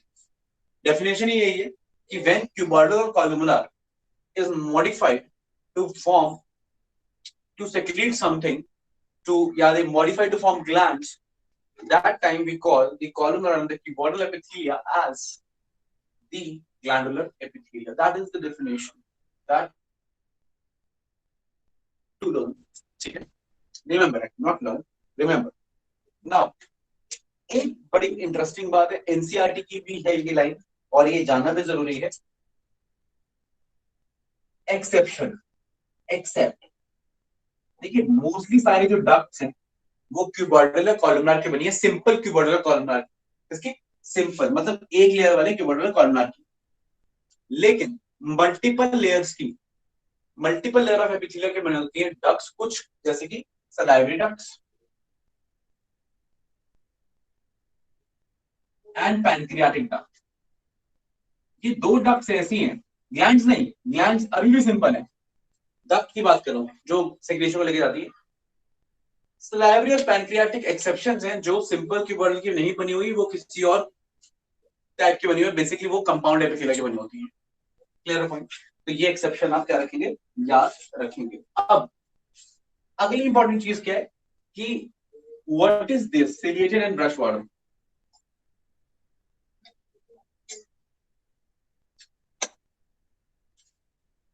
अब देखिए जिसके सिर के ऊपर ऐसे बाल लाइक स्ट्रक्चर रहेंगे जिसको हम सिलिया बोलते हैं, सिलिया प्रोटीनेशियस होते हैं, ये ऐसे ऐसे ऐसे ऐसे बीट करते हैं, काम होता है चीजों को धक्का देना। मैं एग्जांपल देता हूं, मान लीजिए तुम सांस ले रहे हो, मानना क्या होता है, ले रहे हो। अगर आप सांस लेते हो तो बहुत सारे बैक्टीरिया, बहुत सारे पैथोजेंस आपके नेजल चैम्बर से आपके बॉडी में आते हैं। आपकी नाक के अंदर या आपके जितना भी रेस्पिरेटरी ट्रैक के अंदर, उसके अंदर इन पैथोजेंस को एंट्रैप करने के लिए, इनको पकड़ने के लिए बहुत ज्यादा म्यूकस रिलीज होता है, चिपचिपा सेक्रेशन होता है, म्यूकस वो रिलीज होता है। ठीक है, सॉरी। तो ये म्यूकस रिलीज होगा बहुत सारा। ठीक है, अब ये म्यूकस क्या करेगा, पैथोजन को ट्रैप कर लेगा, पकड़ लेगा, इसमें चिपक जाएगा पैथोजन या मिट्टी के पार्टिकल या कुछ भी, डस्ट वगैरह चिपक के म्यूकस रिलीज होगा, और एक स्ट्रक्चर बन जाएगा। जब बैक्टीरिया ज्यादा आएगा तो बैक्टीरिया ज्यादा पकड़ा जाएगा, और ये जो पकड़ा जाएगा ये थिक म्यूकस बन जाएगा। इसको हम फ्लेम या इंग्लिश में फ्लेम बोलते हैं और हिंदी में बोलते हैं बलगम, वो बन जाता है। या नाक भर जाएगी बहुत सारी, जो आपके तो बैक्टीरिया आपके नाक में आता है, आपकी बॉडी में आता है, तो आपकी ना नाक बहने लगती है, नाक में बहुत ज्यादा म्यूकस जम जाता है ना, ऐसे करते हैं आप। जैसे मैं अभी थोड़ा कर रहा हूँ बिकॉज मेरे को बैक्टीरिया थोड़ा इन्फेक्शन हुआ है, तो ऐसा ही होता है। तो ये म्यूकस है जो पैथोजन और सब कुछ ने क्या किया हुआ, ट्रैप किया हुआ है। अच्छा, ये म्यूकस यहाँ रहेगी तो यहाँ आपके और नेजल कैविटी में रहेगी तो परेशानी कर देगी। तो इस म्यूकस को ना धक्का देते हैं, पुश करते हैं। पुश क्या करते हैं, बाहर नहीं या नीचे। अब आपको पता है कि आपका ये नेजल चैम्बर ऊपर, नीचे माउथ है, तो नाक से ऐसे धक्का दिया, सिलिया ने धक्का दिया, बीट के धक्का दिया, जब स्पंजेस में थे फ्लैजेला पानी को धक्का देगा, इसको धक्का दिया धक्का दिया धक्का दिया, और कहाँ ले आए, ओरल कैविटी में ले आए। अब ओरल कैविटी से या तो उसको टुवर्ड्स एलिमेंट्री के ना ले जाओ, HCl डिग्रेड हो जाएगा। हालांकि that is not a good option, because वो फिर आपके इधर उधर इन्फेक्शन कॉज कर सकता है गले में। बेटर है उसको आप थ्रू द सलाइवा या थ्रू द है ना, जैसे सलाइवा थ्रू आउट करते हो, उस म्यूकस को भी ऐसे करके थ्रू आउट कर सकते हैं बकल कैविटी से। तो कहने का मतलब यह है कि जो सिलिया है वो चीजों को मूव करवाता है, फिर वो चीजें एंट्रैप पैथोजेंस हो या फर्टिलाइज्ड एग हो जिसको यूट्रस तक पहुंचना हो, ठीक है, या फिल्टर्ड फिल्ट्रेट हो ब्लड का, जैसे आप यूरिन बोल रहे हैं, उसका मूवमेंट हो, तो सीलिया बीट करता है, चीजों को मूव कराता है। ठीक है, ये इसका फंक्शन है। अब सीलिया आपको क्यूबॉइडल में मिलेगा, क्या मिलेगा, क्यूबॉइडल में। तो आप बोल देंगे सिलिएटेड क्यूबॉइडल एपिथेलिया, तो ये क्या हो गया, सिलिएटेड क्यूबॉइडल एपिथेलिया। अब सीलिया आपको कॉलमनार में भी मिल सकता है, इसका मैंने न्यूक्लियस गलत बना दिया, इसको ठीक कर लिया।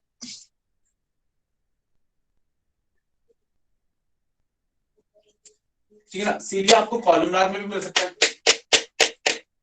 तो उसे बोलेंगे हम कॉलमनार सिलिएटेड एपिथेलिया।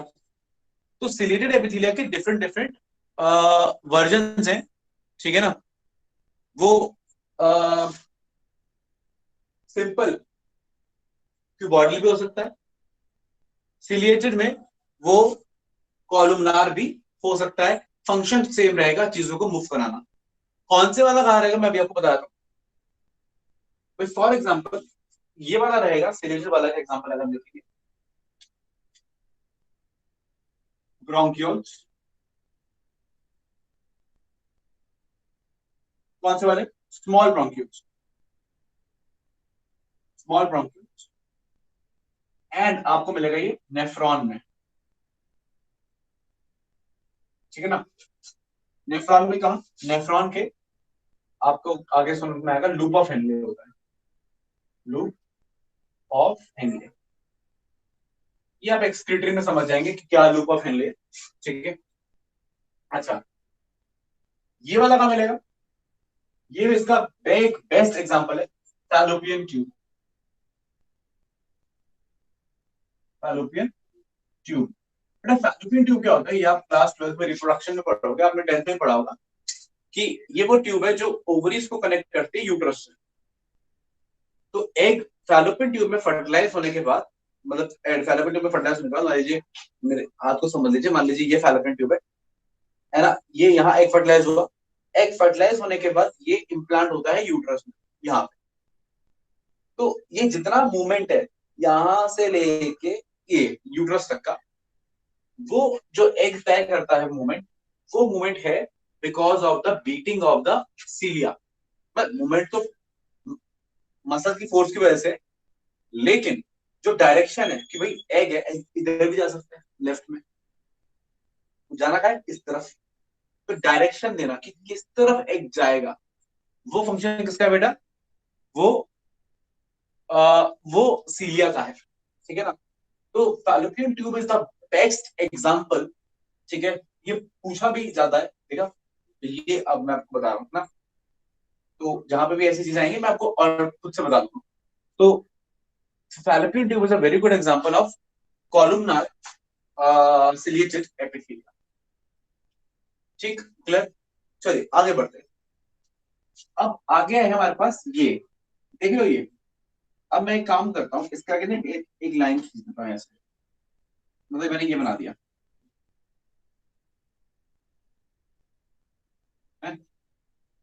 लाइन खींचने से क्या लग रहा है? ऐसा लग रहा है कि ये पेंट ब्रश है, पेंटिंग करने में जो काम आता है, या वॉल वगैरह पेंट करने में, तो ये ब्रश जैसा नजर आता है, तो इसको बोलते हैं ब्रश। ब्रश जैसे बॉर्डर वाला, ये बॉर्डर हो गया ना इसका, है ना। तो ब्रश जैसे बॉर्डर वाला epithelia, the brush border epithelia, ठीक है। और इन छोटे छोटे फिंगर लाइक प्रोजेक्शंस को, ये जब देखो छोटे छोटे फिंगर लाइक प्रोजेक्शंस को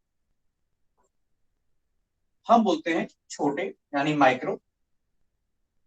माइक्रो मतलब काफी छोटा। विलाई, विलाई मतलब फिंगर लाइक प्रोजेक्शन। तो ये जो फिंगर लाइक उंगली जैसे दिख रहे हैं, इन्हें बोल दिया विलाई, और क्योंकि ये छोटे हैं साइज में तो बोल दिया इसको माइक्रो विलाई। तो ये माइक्रो विलाई है, और ये epithelia concept brush border epithelia. तो नाम क्या देंगे? क्यूबॉइडल वाला होगा तो क्यूबॉइडल ब्रश बॉर्डर एपिथेलिया, और अगर कॉलमनार होगा तो कॉलमनार ब्रश बॉर्डर एपिथेलिया। दोनों मिलेंगे, क्यूबॉइडल में भी और कॉलमनार में भी। अब देखिए, कोई नहीं, आपने इशारा करो तो बात करनी, तब नहीं। तो आगे समझिए कि हाँ, मैं क्या कह रहा था, हाँ मैं कह रहा था हाँ, ये अब ये आपको समझ में आ गया कि ये माइक्रोबिलाई किस तरीके के हैं। अब ये समझिए कि इनका फंक्शन क्या है। अब बड़ा ही सिंपल सा लॉजिक है। मैं वापस से एक पर्सन का एग्जांपल लेता हूँ, ठीक है। आप मुझे बताइएगा, आप ये पर्सन, आपके पास दो ऑप्शन है, एक रास्ता जा रहा है ये, और एक रास्ता जा रहा है ये। तुम 2 मीटर, ये 2 मीटर, ये भी 2 मीटर, सॉरी 2 मीटर 2 किलोमीटर, ये भी 2 किलोमीटर, ये भी 2 किलोमीटर। आप कौन से रास्ते से जाना पसंद करेंगे? ए वाले से, बी वाले से? तो फर्स्ट वाले से, ए वाले से। Straight line. आप ए वाले से जाना पसंद करेंगे, अच्छा वेरी गुड। मैं भी ए वाले से ज्यादा। अच्छा, अब मान लो आपको आराम आराम से जाना होगा, तो कौन सा वाला रास्ता प्रेफर करते हैं? एकदम आपको टाइम लगा लगा के जाना होगा, टाइम तो किसमें लगेगा? बी में लगेगा। अच्छा, जब बी टाइम, वाला।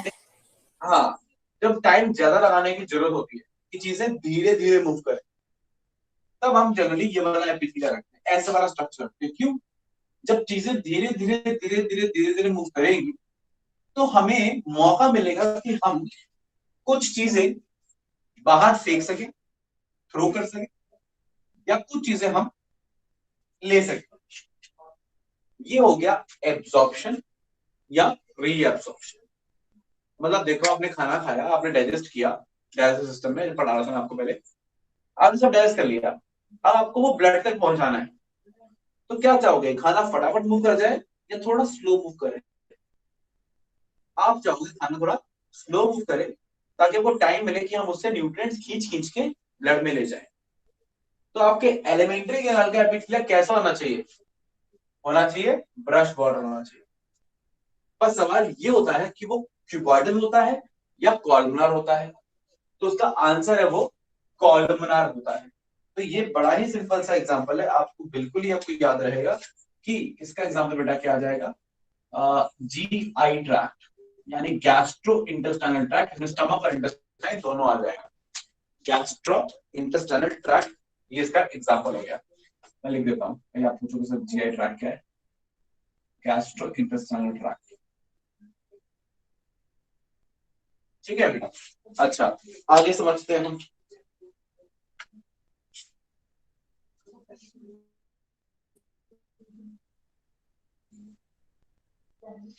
आगे बेटा ये है कि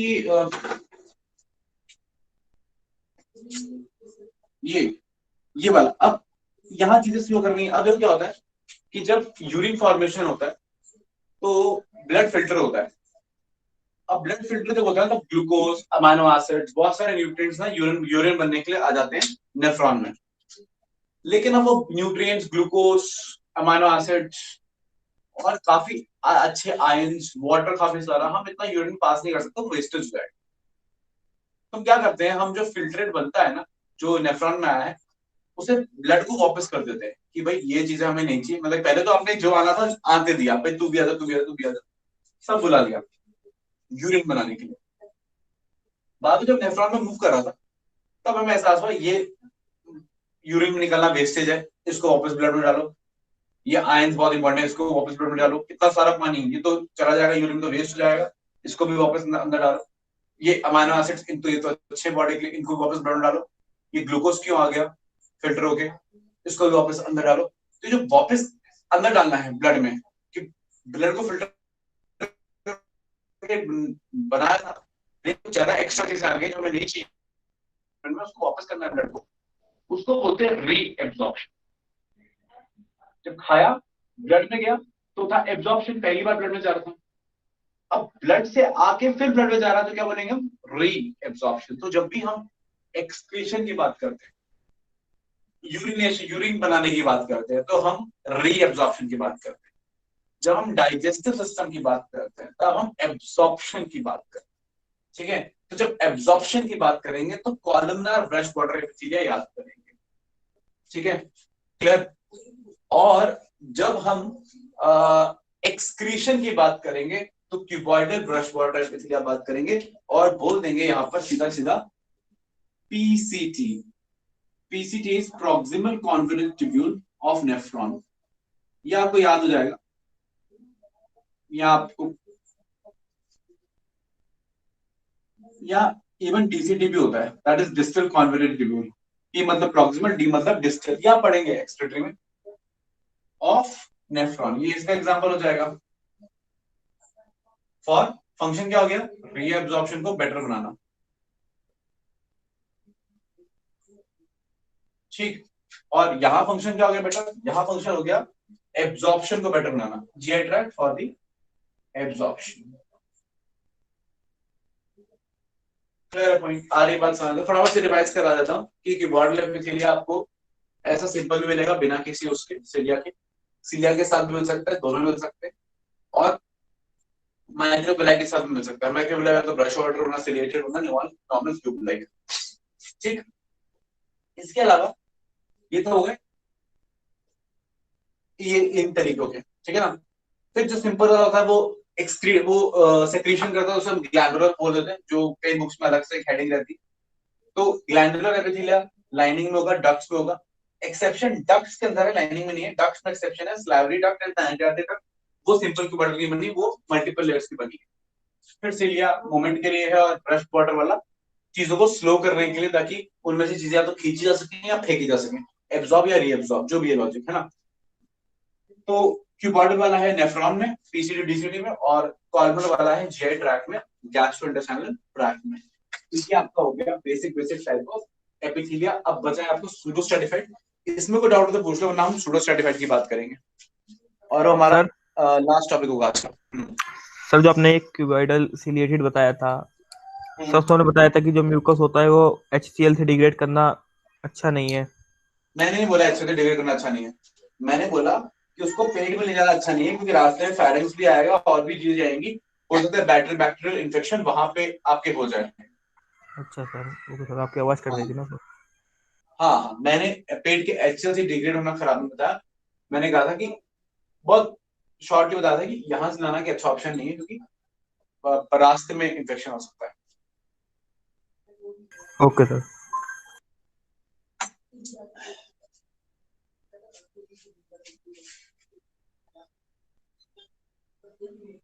Any other doubt? Anybody?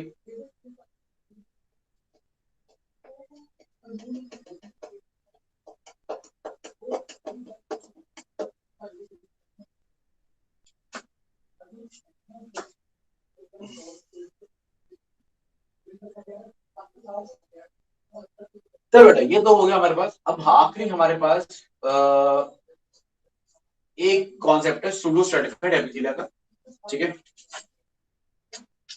And that would be like our last topic for the day. तो लास्ट टॉपिक आ रहा है हमारे पास द सूडो स्ट्रैटिफाइड एपिथेलिया।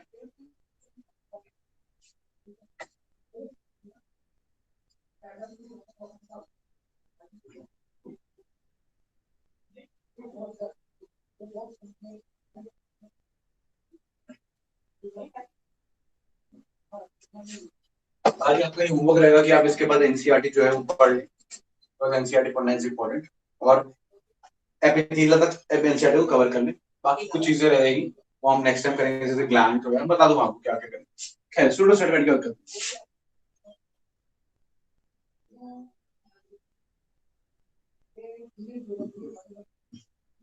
अब ये बताओ, ये सूडो क्या होता है? फॉल्स। और स्ट्रैटिफाइड का मतलब क्या होता है?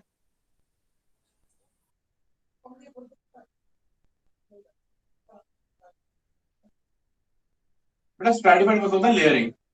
जैसे एटमॉस्फेयर में, ओजोन में स्ट्रैटिफिकेशन है, आइनोस्फेयर, ट्रोपोस्फेयर, एटमॉस्फेयर में स्ट्रैटिफिकेशन है, बहुत सारी लेयरिंग है। सॉइल में स्ट्रैटिफिकेशन होता है, टॉप लेयर, टॉप सॉइल, सब सॉइल, है ना। तो स्ट्रैटिफिकेशन होता है लेयर। तो कंपाउंड एपिथेलिया का एक टाइप होता है स्ट्रैटिफाइड, जिसमें बहुत सारी क्या होती है, लेयर्स होती है, बहुत सारी लेयर्स होती है, तो उसको बोलते हैं स्ट्रैटिफाइड। इसको क्या बोल रहे हैं बेटा?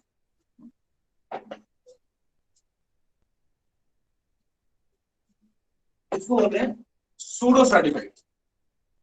अच्छा, आपको सूडोपोडिया पता है? Pseudopodia, what is pseudopodia? False feet. हाँ, जो फीट जैसा दिखे लेकिन फीट होने वो क्या हो गया? सूडोपोडिया। तो जो स्ट्रैटिफाइड जैसा दिखता है वो स्ट्रैटिफाइड है नहीं, वो सूडो स्ट्रैटिफाइड। देखो ध्यान से समझो, इसके साथ प्रॉब्लम क्या है मैं आपको समझा रहा हूं।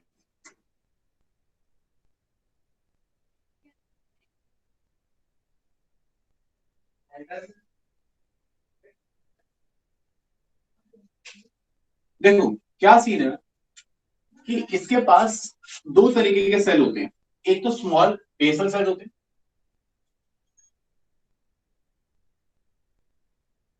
और एक टॉल कॉर्नर सेल होते हैं।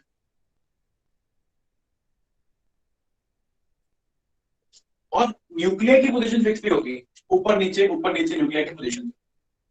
तो न्यूक्लियर की पोजीशन ऊपर नीचे, और सेल्स दो तरीके के हैं। तो जब माइक्रोस्कोप में हम इसको ऑब्जर्व करते हैं तो हमें ऐसा लगता है कि जैसे इसमें बहुत सारे लेयर्स हैं।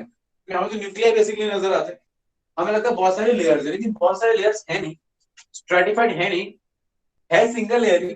बस सिंगल लेयर में अलग अलग तरीके के सेल्स हैं, इसलिए it is not stratified but appear stratified, इसलिए नाम देते हैं सूडो स्ट्रैटिफाइड।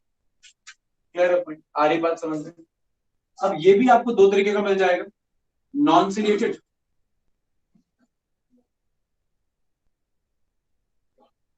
और सिलेटेड। नॉन सिलेटेड का एग्जांपल बेटा क्या है? यूरिथ्रा, ठीक है, क्लियर? या यूरिथ्रा एग्जांपल सही है। सिलेटेड में एग्जांपल क्या है? आपका respiratory tract,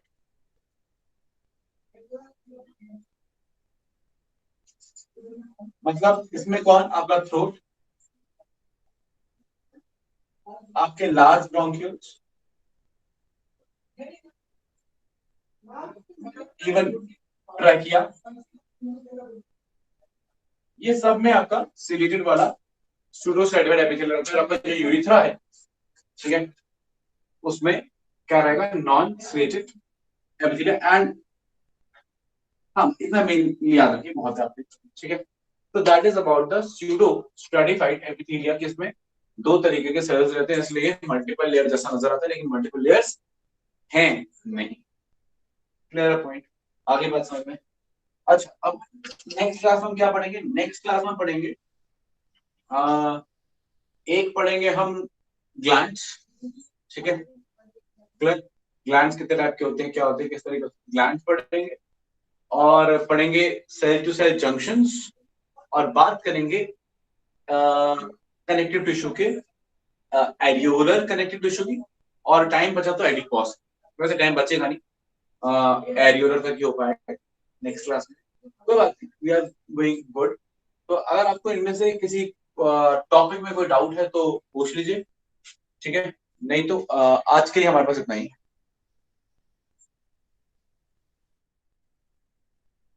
sir pseudo stratified का फंक्शन क्या है? हाँ बेटा, सूडो स्ट्रैटिफाइड का वही फंक्शन जो बेसिकली किसी एपिथेलियम का रहता है, जनरल सपोर्ट। सपोर्ट अब फंक्शन आगे डिपेंड करेगा किस तरीके का है। ये है तो सिंपल सपोर्ट है, प्रोटेक्शन सपोर्ट जो बोलेंगे। ये वाले के अंदर वही फंक्शन रहेगा जो सीलिया का होता है, चीजों को मूव कराना या पैथोजेंस को धक्का देके बाहर निकालना, ओरल कैविटी में धक्का देना। Okay sir. Anybody can say any other doubt? Sir हम इसको कॉलमनार में कंसीडर नहीं कर सकते? हाँ एग्जैक्टली, बहुत बढ़िया क्वेश्चन पूछा आपने। इसको कॉलमनार में कंसीडर नहीं कर सकते? बिल्कुल कर सकते हैं। तो इसका नाम है कॉलमनार, बता दें मॉडिफाइड कॉलमनार से बोलते हैं। कॉलमनार की बुक्स में आपको ये मिलेगा लिखा हुआ, कॉलमनार सूडो स्ट्रैटिफाइड एपिथेलियम, ये नाम है, कई बार यूज किया जाता है। मैंने बताया पहले बताया था कि मॉडिफिकेशन कॉलमनार की है, तो this is yes sir. Actually known as columnar pseudo stratified epithelium. Any other doubt?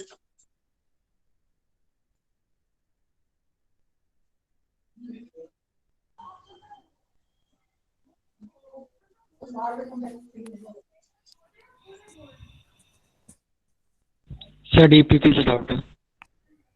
पूछो, शेयर करो please.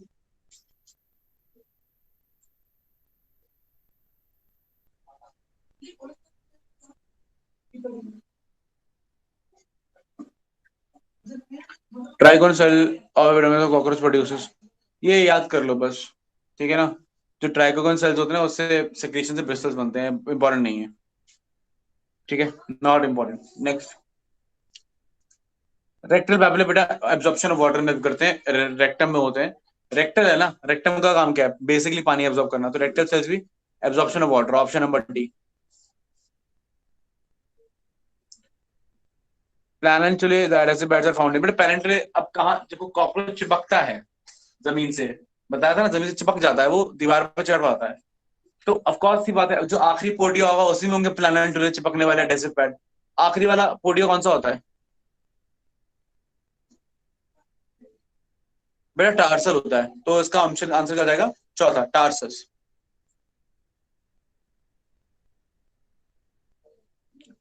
In cockroach, elytra the articulated of the elytra are articulated of the turgities of, ये पूछ रहा है कि कहां से ओरिजिनेट हो रहे हैं, आर्टिकुलेट मतलब जुड़े हुए हैं, तो टर्जिटीज होते हैं डॉर्सल वाले, ठीक है ना। सॉरी ये इलेक्ट्रा की बात करेंगे, इलेक्ट्रा कहाँ चिपका हुआ है, ठीक है। एलाइट्रा आपका 4 विंग है, और 4 विंग को हम क्या बोलते हैं? मीजोथोरैसिक विंग। तो ये मीजोथोरैक्स से निकलता है, तो आंसर हो जाएगा B, mesothorax.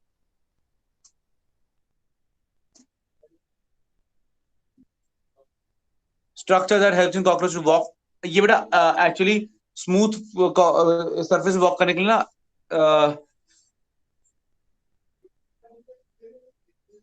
Actually trochanter help करता है, वो जॉइंट होता है, उसकी फ्लेक्सिबिलिटी को बना के रखता है। ये उतना इंपॉर्टेंट नहीं है, इसको छोड़ दो, आगे बताओ।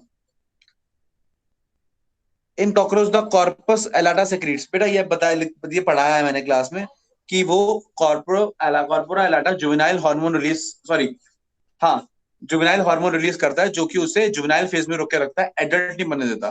तो जुवेनाइल हार्मोन।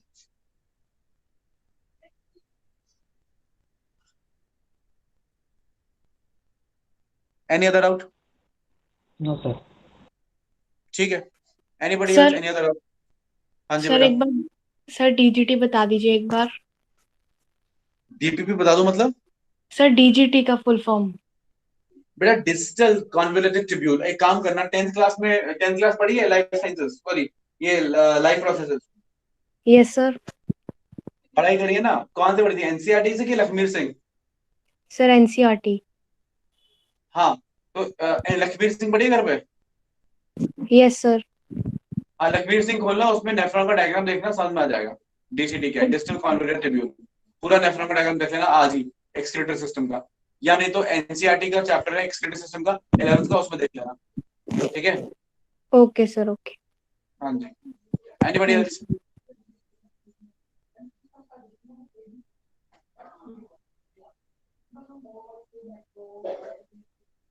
पीसीटी प्रॉक्सिमल और डीसीटी डिस्टल कॉन्वोल्यूटेड, कॉन्वोल्यूटेड मतलब मुड़ा हुआ होता है, नेफ्रॉन के पार्ट से। किसी और को कोई डाउट बेटा? बड़ा डाउट नहीं है तो फिर ये आज के लिए इतना ही है। एनसीईआरटी पढ़ना आपकी रिस्पांसिबिलिटी, नेक्स्ट टाइम कुछ क्वेश्चंस करेंगे और we will study about further topics, ठीक है? Will see in the next class, thank you very much. Okay sir, thank you.